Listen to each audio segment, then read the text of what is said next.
Pues os damos la bienvenida a un nuevo culto de estudio bíblico y de oración que estamos celebrando aquí en la Iglesia Evangélica Bautista de Reus. Los que seguís estos estudios sabéis que básicamente es una grabación del culto que mantenemos por Zoom los viernes por la tarde, y luego, pues después de ver la grabación del estudio, pues comparto algunos de los temas de oración por los cuales estamos orando en la Iglesia en estos momentos, para que podáis también orar en vuestras casas. Así que antes de pasar al estudio, pues voy a orar y pedir que el Señor nos hable y nos bendiga por el estudio de Primera de Corintios que estamos haciendo en estos momentos. Pues Padre, te damos gracias por esta nueva oportunidad que tenemos de reunirnos de esta forma virtual y estudiar tu palabra. Gracias por las enseñanzas que recibimos de la Biblia cada vez que nos acercamos a ella. Gracias por regalarnos esa revelación, esa palabra tuya, Señor, por escrito, para que pudiésemos entender lo que tú quieres de cada uno de nosotros. Y te pedimos, Padre, que tú nos ayudes a comprender lo que nos quieres decir y que no solamente lo escuchemos, sino que permitamos que con tu ayuda pongamos las enseñanzas en práctica. También gracias, Padre, por el tiempo de oración que podremos tener después. Gracias, Padre, porque tú nos amas, nos tratas de una manera que no nos merecemos y contestas nuestras oraciones de formas diferentes a las que nosotros muchas veces podemos imaginar, pero sabiendo que tú eres el Dios todopoderoso, el Dios que lo ve y lo sabe todo, y el Dios que nos ama, pues nos contestarás esas oraciones de la mejor manera posible. Pues bendice ahora el culto y que tu nombre sea glorificado en todo lo que hacemos. Todo esto lo pedimos en tu nombre. Amén.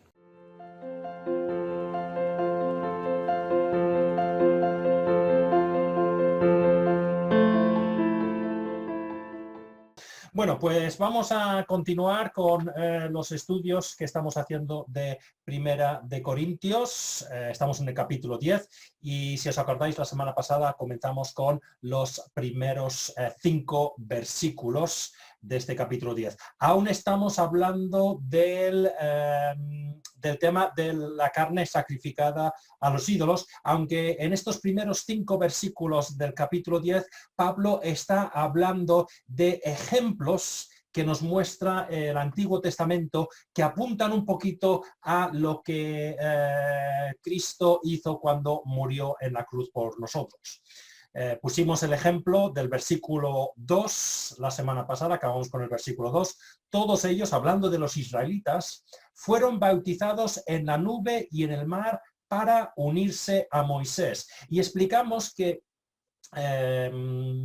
habla aquí del bautismo, Pablo, que es una idea que asociamos más con el Nuevo Testamento, para indicar que al confiar en Moisés, pues los israelitas pusieron su fe en Dios mediante el siervo de Dios en estos momentos, que era Moisés. Y que, como muchas cosas que vemos en el Antiguo Testamento, son tipos o símbolos de lo que iba a hacer Jesús. Nosotros, en el Nuevo Pacto, en el Nuevo Testamento, lo que vemos es que nosotros ponemos nuestra fe en Dios, no mediante Moisés, obviamente, sino mediante Jesús.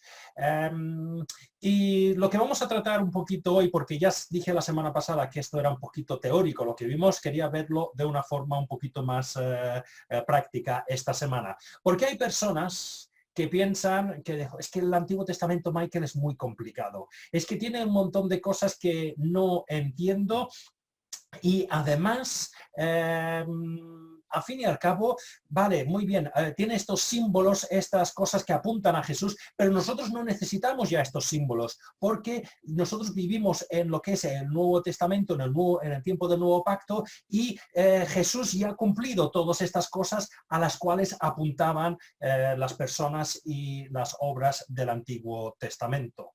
Y algunos incluso dirán, y si vemos algunos autores del Nuevo Testamento, ellos tuvieron que avisar a los cristianos nuevos, sobre todo los que venían de un trasfondo judío, de que se olvidasen de las cosas del Antiguo Testamento en un sentido, porque había muchos cristianos en el Nuevo Testamento que pensaban, sí, ponemos nuestra fe en Jesús, pero seguimos poniendo nuestra fe en Moisés, seguimos poniendo nuestra fe en la circuncisión, en el templo, en los sacrificios. Y si vamos, por ejemplo, a Hebreos capítulo 3, y los versículos del 5 al 6, el autor aquí nos muestra que los judíos cristianos tenían que darse cuenta que Jesús era muy superior a Moisés. Versículo 5 de Hebreos 3 dice, Moisés fue fiel como siervo en toda la casa de Dios para dar testimonio de lo que diría en el futuro. Así que está diciendo, Moisés tuvo su importancia como un siervo que daba testimonio a lo que Dios diría en el futuro por Cristo. Pero versículo 6, Cristo en cambio es fiel como hijo al frente de la casa de Dios. Así que obviamente cuando decimos que fueron unidos a Moisés en el bautismo, obviamente Moisés no murió por los pecados de los israelitas. Él solo apuntaba a lo que iba a hacer Jesús. Pero volvemos al tema. ¿Y por qué nos va bien estudiar nosotros estos símbolos? Pues nos va bien estudiar estos símbolos porque nos ayudan a entender bien el significado de lo que hizo Jesús en la cruz por cada uno de nosotros. Y vamos a mirar 3 ejemplos ahora, más prácticos, ¿vale? Acerca de cómo la historia del Éxodo, que es lo que nos está relatando el apóstol Pablo aquí, nos puede ayudar a entender mejor lo que hizo Jesús para cada uno de nosotros. Y el primero es que la historia del Éxodo, que apunta hacia Dios, nos muestra que Jesús nos rescata del pecado, tanto la condena del pecado como el poder del pecado. ¿Y qué queremos decir con esto? Pues vamos a mirar Éxodo capítulo 12 y los versículos del 22 al 23. Tendríamos que leer realmente todo el capítulo 12 de Éxodo, pero no nos da tiempo. Pero el Éxodo capítulo 12 es la noche antes de que los israelitas salgan, que sean liberados de Egipto. Y esa noche va a pasar la última plaga. Dios va a enviar la plaga donde los primogénitos de todas las casas de Egipto mueran. Pero dice, a los israelitas, para que no os pase eso, dice lo siguiente, tomad luego un manojo de hisopo, mojadlo en la sangre recogida en la palangana y untad de sangre el dintel y los 2 postes de la puerta. Y no salgáis ninguno de vosotros de vuestra casa hasta la mañana siguiente. Cuando el Señor pase por el país para herir de muerte a los egipcios, verá la sangre en el dintel y en los postes de la puerta y pasará de largo por esa casa. No permitirá el Señor que el ángel exterminador entre en vuestras casas y os hiera. Y es interesante notar esto, que Dios va a juzgar a Egipto, pero no dice a los israelitas, oye, ¿sabes qué? Como vosotros sois majos, y muy, muy majos, no voy a entrar en vuestras casas. No, no, no. Dios podía haber entrado en la casa de los israelitas también, porque como vemos, si leemos toda la historia del Éxodo, no eran tan majos los israelitas. También tuvieron sus problemas y se rebelaron muchas veces contra Dios. Así que Dios no está diciendo, como sois majos, solo voy a juzgar a los egipcios. Dice, no, no, yo tengo derecho a juzgar a todos. Pero si ponéis vuestra fe en el plan de salvación que yo os estoy dando, que es poner sangre en el dintel de la puerta, cuando yo vea esa sangre, yo pasaré de largo, pasaré por encima. La palabra Pascua literalmente significa pasar por encima. Así que cuando los israelitas celebraban la Pascua, estaban recordando que Dios había pasado por encima de su casa y no había entrado a juzgar. Y eso nos muestra lo que hizo Jesús en la cruz. Cuando el Señor venga a juzgar, o cuando mi vida acaba, no me dirá, oye, Mike, ¿sabes qué? Como tú eras muy majo y te has portado muy bien en el mundo, te voy a dejar entrar en el cielo. No, porque Dios tiene todo el derecho del mundo de juzgarme, porque no soy tan bueno como pienso. Pero si yo pongo mi fe en el plan de salvación que ha hecho Dios, en el caso de los israelitas era poner sangre en el dintel de la puerta, pero eso apuntaba a lo que iba a hacer Jesús, si yo pongo mi fe en que Jesús murió por mí en la cruz, su sangre pagó mi culpa, me limpió del pecado, entonces Dios dirá, Michael, puedes entrar en el cielo, puedes pasar la eternidad conmigo, puedes tener una relación conmigo porque has aceptado mi plan de la salvación. Entonces, el Éxodo nos ayuda a entender el plan de la salvación. Pero yo creo que esta parte lo entendemos bien. Yo creo que la mayoría de los cristianos, si decimos, ¿de qué nos salvó Dios o Jesús cuando murió en la cruz? Y muchos diríamos, pues de la muerte, de la condena por el pecado. Pero es que Jesús nos salvó de más que eso cuando murió en la cruz. El plan de la salvación de Dios es aún más completo que eso. Y lo vemos también en el ejemplo del Éxodo. Porque Dios no solamente nos rescata de la condena, sino nos rescata de la esclavitud. Los israelitas podían haber muerto en Egipto y Dios los rescató. Podían haber muerto cuando el faraón dijo, oye, ¿sabes qué? Voy a matar a todos los recién nacidos, a todos los varones recién nacidos. Podían haber muerto, como hemos visto, en la noche de la Pascua. Podían haber muerto, como vimos la semana pasada, cuando estaban en el Mar Rojo. Y Dios les rescató en todo momento de la muerte. Pero también les rescató de la esclavitud. Los israelitas eran esclavos en Egipto y no tenían posibilidad de salvarse, de salir de esa esclavitud, porque los egipcios eran mucho más poderosos que ellos. Estaban condenados a la esclavitud para siempre. Pues la salvación que conseguimos por Jesús en la cruz no solamente nos salva de la condena, sino de la esclavitud al pecado. La Biblia nos muestra que por mucho que nosotros nos esforcemos, siempre acabaremos cayendo en el pecado. Esas cosas que nosotros admitimos que son incorrectas, mentir, ser egoísta y una infinidad de otras cosas que podemos decir, somos esclavos porque aunque intentemos no caer en esas cosas, acabamos cayendo. Pero Jesús no solamente por su muerte nos libra de la condena del pecado a la muerte, también nos libra de la esclavitud del pecado. Romanos 6:6. Sabemos que nuestra vieja naturaleza fue crucificada con él para que nuestro cuerpo pecaminoso perdiera su poder, de modo que ya no seguiremos siendo esclavos del pecado. Y la salvación es impresionante, y cuando entendemos bien el Éxodo, entendemos también, quizás de una forma más completa, lo que significa la salvación en Cristo. Es que ya sería mucho que Dios me dijera, Michael, te salvo de la condena del pecado, ya no morirás eternamente. Y ya tendría que decir, pues gracias Dios, es impresionante. Pero es que me da aún más y dice, no, Michael, es que si tú dejas que yo entre en tu vida, si tú pones tu fe en mí y dejas que yo entre en tu vida y te cambie, además de liberarte de la condena del pecado, te libraré del poder del pecado, para que en vez de estar produciendo esas cosas que tú reconoces que están mal, puedas producir cosas que reconoces que están bien. Así que la primera cosa que nos muestra el ejemplo del Éxodo es que Dios nos salvó mediante Jesús del poder y de la condena del pecado. La segunda cosa que nos muestra esta analogía es que hemos de aceptar la autoridad suprema de Cristo y obedecerle en todo.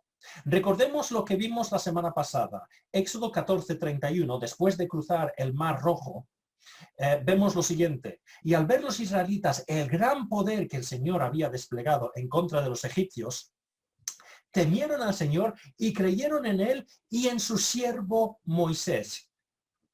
Y recordemos que estamos hablando de que Moisés aquí es símbolo, tipo de Cristo. Así que confiaron en el Señor y en su siervo Moisés.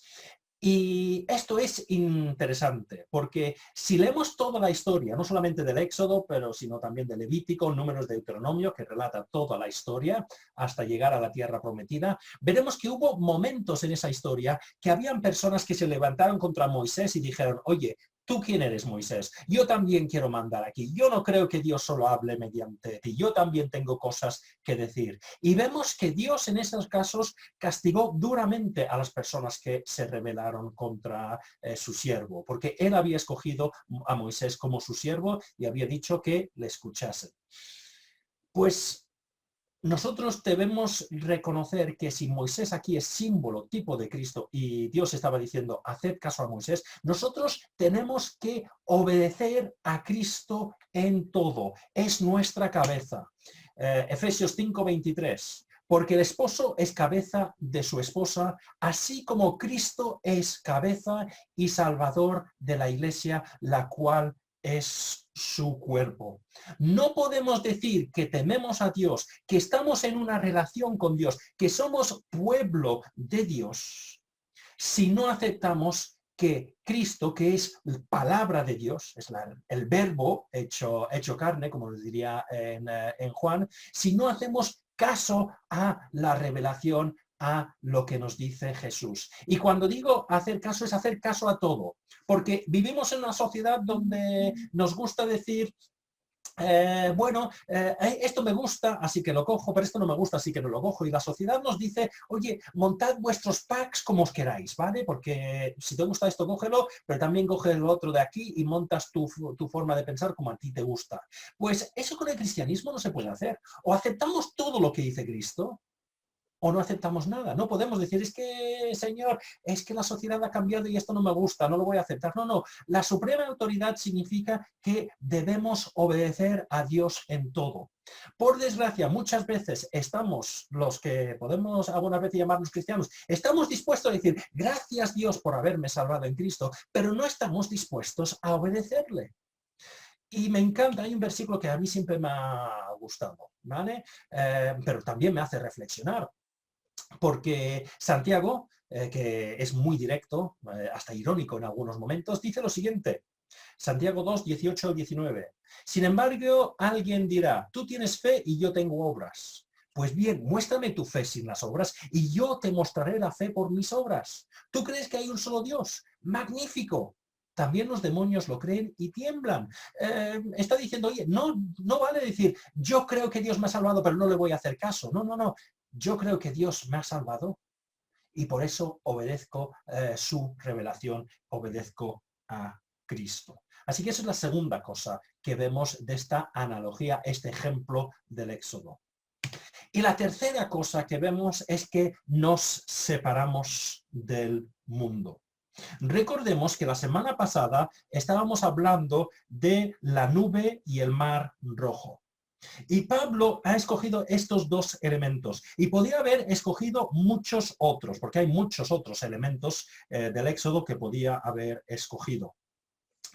¿Y por qué cogió específicamente estos dos? Pues me gusta como lo resume el comentarista Christemacher, que es el comentarista que estoy siguiendo principalmente en estos estudios. Dice que los dos símbolos o los dos elementos, la nube y el mar, simbolizan la separación de Egipto. Simbolizan que Israel ya se separaba de Egipto. Éxodo 14, los versículos del 19 al 20.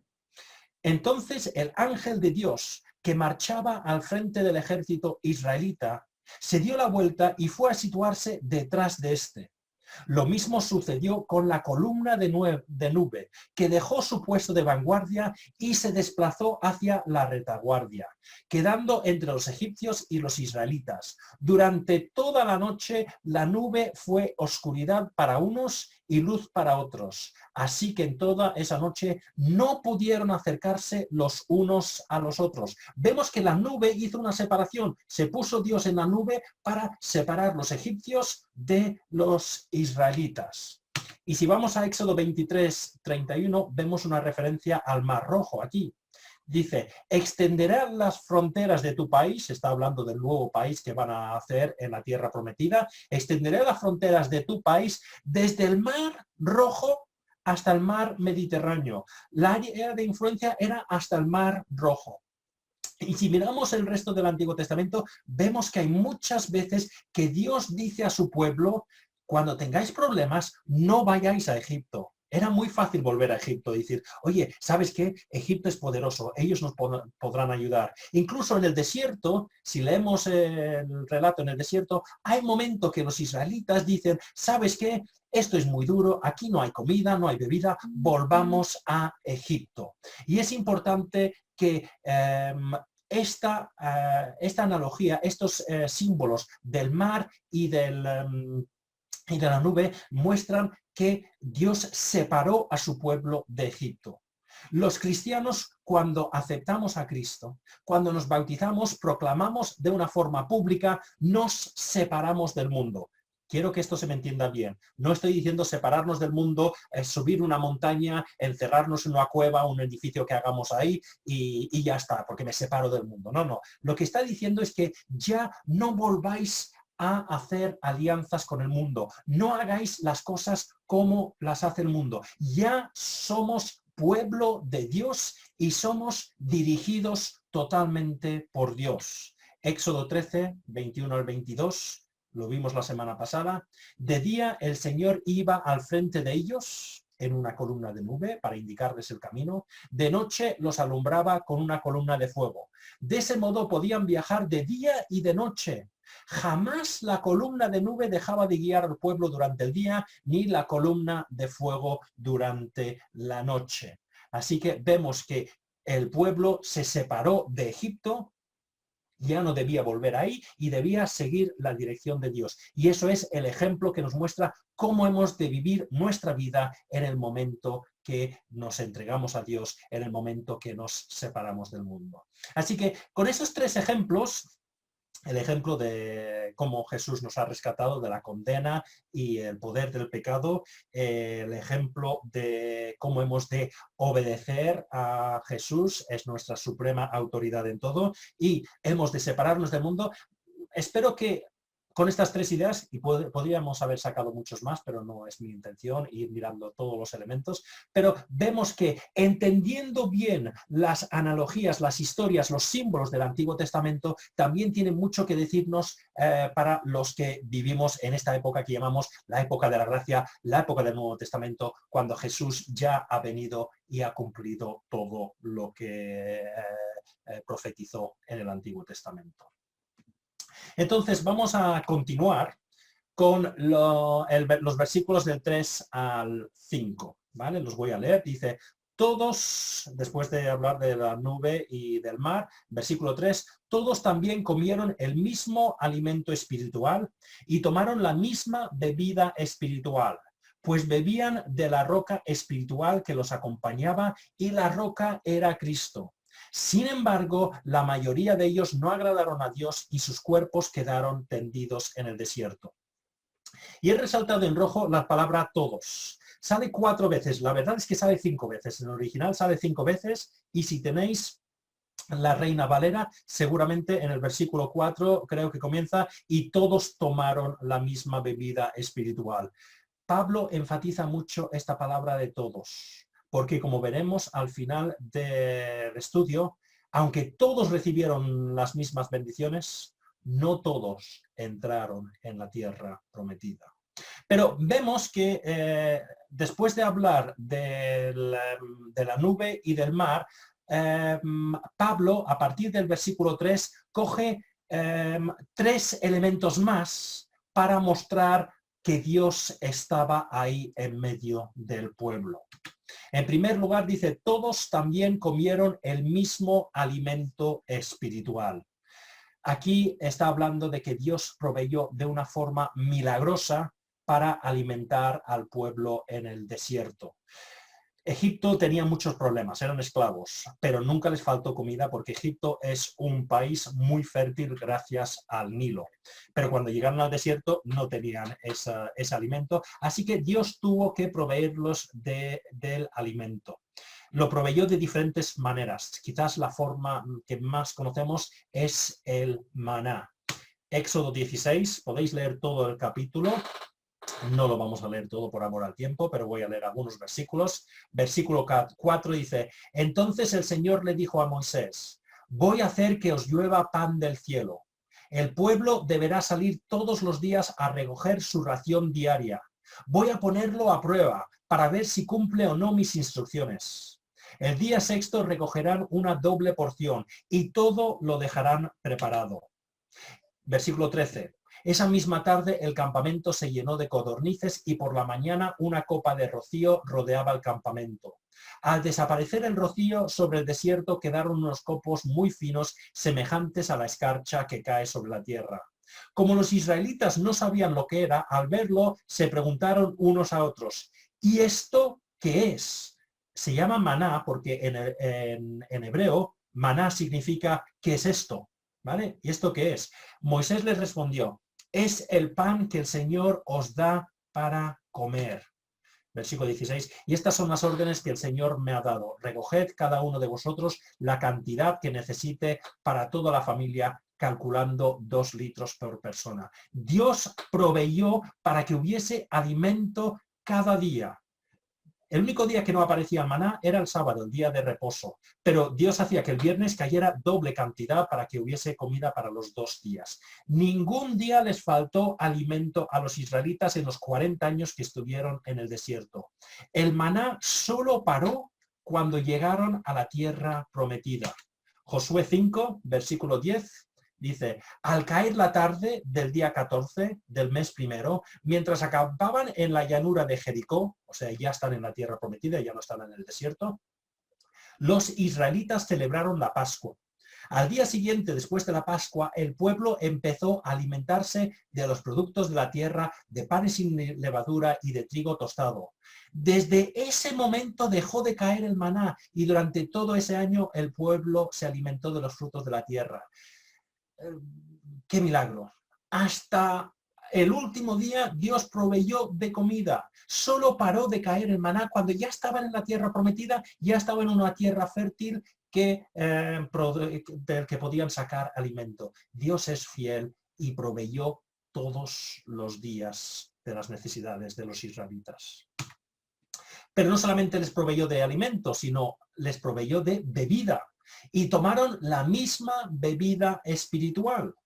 Vemos también que Dios proveyó agua de una forma milagrosa en el desierto. Podemos escoger diferentes ejemplos, se repite la historia varias veces, pero Éxodo 17, vamos a leer algunos versículos del 1 al 7, dice, toda la comunidad israelita partió del desierto de Sin por etapas según lo había ordenado el Señor. Acamparon en Refidim, pero no había ahí agua para que bebieran. Así que altercaron con Moisés, danos agua para beber, le exigieron. Versículo 4. Clamó entonces Moisés al Señor y dijo, ¿qué voy a hacer con este pueblo? Solo falta que me maten a pedradas. Adelántate al pueblo, le aconsejó el Señor, y llévate contigo algunos ancianos de Israel, pero lleva también la vara con que golpeaste el Nilo. Ponte en marcha, que yo estaré esperándote junto a la roca que está en Horeb. Aséstale un golpe a la roca y de ella brotará agua para que beba el pueblo. Así lo hizo Moisés a la vista de los ancianos de Israel. Entonces vemos aquí que Dios no solamente les proveyó alimento, también les proveyó bebida. Y luego habla de la roca, pues bebían de la roca espiritual que los acompañaba. Una referencia aquí, un momento, una roca que les acompaña, las rocas no suelen seguir a las personas, ¿vale? Esto de que la roca le iba siguiendo, ¿qué significa esto? Había una tradición entre los fariseos que decía que había una roca que milagrosamente seguía al pueblo por todas partes. Así que si necesitaban agua, miraban atrás, ¡ay, mira, está la roca que nos ha seguido en el camino! ¿Vale? Pero eso no lo dice la Biblia en ninguna parte y entendemos sencillamente que es una leyenda de los fariseos. Pablo no está dando validez a esta leyenda en este versículo. Solo está usando el ejemplo de esta idea que tenían los fariseos para decir que Dios estaba acompañando a su pueblo en todo momento. No había ningún momento que Dios no estaba con ellos. Y eso lo vemos porque constantemente no ha hablado de proveyó comida, proveyó bebida, estaba la roca. No, no. Pone en los 3 casos espiritual, bebida espiritual, comida espiritual, la roca espiritual. Lo que está diciendo es que Dios estaba con ellos, bendiciéndoles, guiándoles y guardándoles en todo momento. Y vamos a desarrollar la idea de la roca más dentro de un momento, pero acaba con una frase que es interesante. Y la roca era Cristo. Hasta ahora todos los elementos han apuntado a que Dios estaba con su pueblo. Pero Pablo usa esta idea y dice, y la roca que les acompañaba, esa presencia que los estaba acompañando, realmente era Cristo. Las rocas en la antigüedad eran sitios firmes y sitios seguros. Si tú estabas en un campo de batalla y te estaban tirando flechas, piedras, rocas, lo que sea, te escondías detrás de una roca porque te daba protección. Si estabas en medio de una tormenta o quizás te iba a llevar el agua, pues te agarrabas a una roca porque era seguro, era un sitio firme que no iba a ser arrastrado. Por eso muchas veces se habla de Dios como una roca. Deuteronomio 34, hay 2 versículos. Versículo 4, Él es la roca, sus obras son perfectas. Y el versículo 15 al final, abandonó al Dios que le dio vida y rechazó la roca. ¿Vale? Así que la roca siempre es una referencia a Dios y su salvación. Vemos esto también en el Salmo 62, 2. Solo Él es mi roca y mi salvación. Y también en el Salmo 78 y el 35 dice que Dios era su roca, era su redentor. Pero hemos de recordar que Dios no solamente es la roca para salvar a los israelitas de sus problemas en el mundo, es la roca que nos ha salvado de Egipto, es la roca que nos salvará de los asirios más en el futuro, los babilonios o los otros enemigos que vamos a tener. No, es la roca de mi salvación, es la roca de mi redención, porque Dios, la roca, iba a enviar a Cristo para ser nuestra roca de salvación contra el pecado. Isaías 53, el versículo 4, dice, ciertamente Él, hablando de Cristo, cargó con nuestras enfermedades y soportó nuestros dolores, pero nosotros lo consideramos herido, golpeado por Dios y humillado. Él fue traspasado por nuestras rebeliones y molido por nuestras iniquidades. Sobre él recayó el castigo, precio de nuestra paz, y gracias a sus heridas fuimos sanados. Cristo es la roca de nuestra salvación porque nos salva de una forma eterna. Como leemos aquí, carga con nuestros pecados. Por eso Pablo dice, Dios que estaba en medio de su pueblo, estaba en medio de su pueblo como Cristo. Es una cosa que nos cuesta entender. Es la Trinidad. No vamos a entrar ahora en la doctrina de la Trinidad y explicarlo porque no saldríamos. Pero Pablo está usando este símbolo de que Dios estaba constantemente en medio de su pueblo y diciendo, y esa presencia era Cristo con ellos. Y con esto vamos a acabar. Y esta es la conclusión de su argumento. Dios, mediante Cristo, estaba en medio de los israelitas en todo su viaje. Dios, por medio de Cristo, estaba bendiciendo a los israelitas en todo momento. Pero miremos Salmo 95, los versículos del 7 al 11. Porque Él es nuestro Dios, y nosotros somos el pueblo de su prado. Somos un rebaño bajo su cuidado. Si oís hoy su voz, no endurezcáis el corazón como en Meribá, como en aquel día de Masá en el desierto. Cuando vuestros antepasados me tentaron, cuando me pusieron a prueba, a pesar de haber visto mis obras, 40 años estuve enojado con aquella generación. Y dije, son un pueblo mal encaminado, que no reconoce mis senderos. Así que en mi enojo hice este juramento. Jamás entrarán en mi reposo. A pesar de que Cristo estaba en medio de ellos, a pesar de que recibieron muchas bendiciones, no entraron en la tierra prometida. Y si vamos a 1 Corintios capítulo 10, 5, Pablo resume esto, dice, sin embargo, la mayoría de ellos que habían pasado por la nube, el mar, recibieron el alimento espiritual, la bebida espiritual, la roca espiritual que era Cristo, sin embargo, la mayoría de ellos Y Pablo está siendo aquí benévolo porque la mayoría, solo 2 llegaron a la tierra prometida. La mayoría de ellos no agradaron a Dios y sus cuerpos quedaron tendidos en el desierto. Y aquí es la enseñanza que Pablo quiere dejar claro a los corintios. Teniendo en cuenta lo que vimos al final del capítulo 9, donde dijimos que habrían personas que, teniendo la salvación, cuando se presentaran ante Dios, Dios diría, tienes la salvación, pero tu obra no ha sido aprobada. Eres salvo como por fuego, lo vimos hace unas semanas. Teniendo en cuenta que en estos versículos hemos visto que los israelitas recibieron muchas bendiciones, pero solo 2 llegaron a la tierra prometida. Pablo está diciendo a los corintios que se creían muy buenos y decían, es que el Señor nos ha bendecido tanto. Es que el Señor a esta iglesia ha dado unos dones. Es que lo tengo tan claro. Pues Pablo está diciendo, ten cuidado, porque os pueden pasar 2 cosas. Uno, como vimos al final del capítulo 9, que Dios diga, muy bien, pero tu trabajo ha sido suspendido. Que yo diga, es que tengo una iglesia, pertenezco a una iglesia tan maja, que recibe un montón de bendiciones. Puede pasar que al final de mi vida el Señor me pueda decir, sí, Michael, tu iglesia recibió muchas bendiciones, pero el trabajo que me presentas queda en suspenso. Incluso mirando los primeros 5 versículos de este capítulo 10, podemos ver aún más peligroso. Es que puede ser que ni tengamos la salvación. Porque muchos de los israelitas que recibieron todas esas bendiciones nunca pusieron su fe en Dios y por eso no entraron en la tierra prometida. Pablo está diciendo, no vayáis corintios por ahí diciendo, es que nosotros nos hemos bautizado.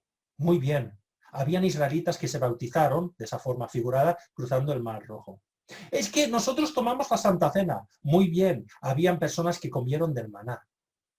Es que Cristo derrama bendiciones en esta iglesia. Muy bien, pero es que Cristo estaba con los israelitas en el desierto.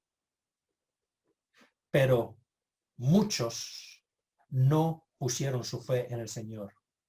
Ser cristiano no es ir a una iglesia. No es decir, yo me bautizo y ya está, y tomo la Santa Cena y con eso ya está. No. Ser cristiano, tener la salvación, es hacer lo que hicieron Josué y Caleb. Josué y Caleb pusieron su fe en el Señor. Porque por gracia, nos dice Pablo en Efesios 2, 8, 9, por gracia habéis sido salvados mediante la fe. Esto no procede de vosotros, sino que es regalo de Dios, no por obras para que nadie se jacte. Josué y Caleb se salvaron, entraron en la tierra prometida porque tuvieron fe. Y esa fe se mostró por obediencia. Volvemos a Santiago 2, 18 al 19. Sin embargo, alguien dirá, tú tienes fe y yo tengo obras. Pues bien, muéstrame tu fe sin las obras y yo te mostraré la fe por mis obras. La fe de Josué y Caleb se mostró por sus obras porque obedecieron a Dios. La pregunta que debemos hacernos es que, como miembros de la comunidad, de la iglesia, podemos recibir bendiciones. Sí, podemos que esas bendiciones que el Señor envía sobre los cristianos nos salpiquen. Pero eso no significa que seamos salvos. La salvación, que es lo que está diciendo Pablo aquí, viene por la fe y la obediencia. Que no vayamos pensando por ahí, es que yo soy una tercera generación de cristianos, mi padre, mi abuelo y mi bisabuelo, yo siempre he ido a la iglesia. Muy bien, has recibido bendiciones, pero la salvación es por fe y una fe que se muestra por obediencia. Y eso es lo que nos muestra la historia del Éxodo. La mayoría no tuvieron fe, recibieron bendiciones, pero no llegaron a la tierra prometida.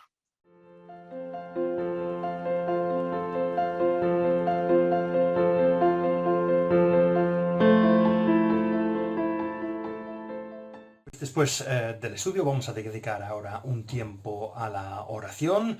Voy a compartir ahora, saldrán en pantalla, los temas de oración generales por las cuales estamos orando en la iglesia. Referente en primer lugar al estudio de esta tarde, pues pedimos al Señor que nuestra fe y obediencia vayan incrementando, que sigamos el ejemplo de Josué y Caleb, que tuvieron esa fe, pusieron su fe en el Señor y obedecieron al Señor. También como iglesia estamos pidiendo que el Señor nos ayude a ser de testimonio, de consuelo, de ayuda, de luz en estos momentos de dificultad.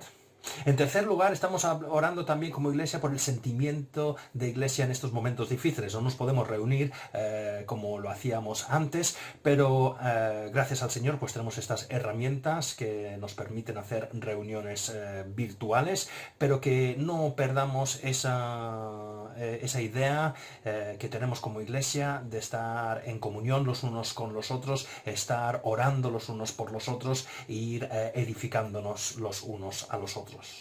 También obviamente estamos orando por la situación sanitaria y pedimos que pues, el Señor vaya dando sabiduría a gobernantes, expertos y sensatez a los ciudadanos para que podamos vivir lo mejor posible en estos momentos difíciles.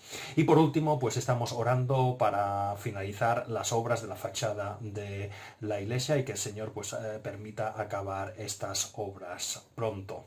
También hay algunos otros temas más personales que hemos estado compartiendo en la iglesia.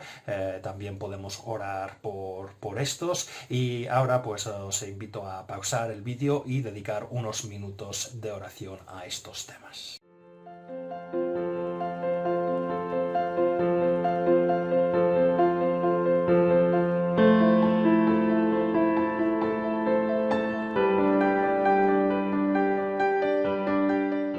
Pues vamos a despedir este culto de estudio y de oración ahora, recordando que tenemos el culto presencial en la iglesia el domingo a las 11:30 y Dios mediante pues también volveremos a reunirnos el viernes que viene por Zoom para seguir con este estudio y seguir orando los unos por los otros. Pues voy a despedir el culto con una última oración. Gracias, Padre, por lo que hemos aprendido hoy. Gracias por los ejemplos que tenemos ahí en la Biblia. Gracias por gente como Josué y Caleb que mostraron esa fe y esa fe práctica obedeciéndote. Perdónanos, Padre, cuando nosotros pensamos que como estamos cerca de una iglesia, recibimos bendiciones, nos pensamos muy espirituales. Pues ayúdanos, Padre, a no caer en el error que cayeron los israelitas pensando que eso era suficiente, sino recordar que la vida eterna, la salvación, es un regalo tuyo por fe y una fe que se muestra por obediencia. Pues ayúdanos a poner esto en práctica y te pedimos, como hemos dicho, Padre, pues que tú vayas incrementando nuestra fe y nuestra obediencia. Pedimos y ponemos todas estas peticiones que hemos hecho en tus manos, Señor, sabiendo, como he dicho al principio, que tú eres el Dios Todopoderoso, de toda sabiduría y de todo amor, así que tus respuestas siempre serán las mejores. Y con esa confianza pues ponemos todas nuestras peticiones en tus manos. También bendice el culto del domingo y sigue guardándonos y guiándonos, Padre, para que seamos esa luz que tú quieres que seamos en este mundo. Todo esto lo pedimos en tu nombre. Amén.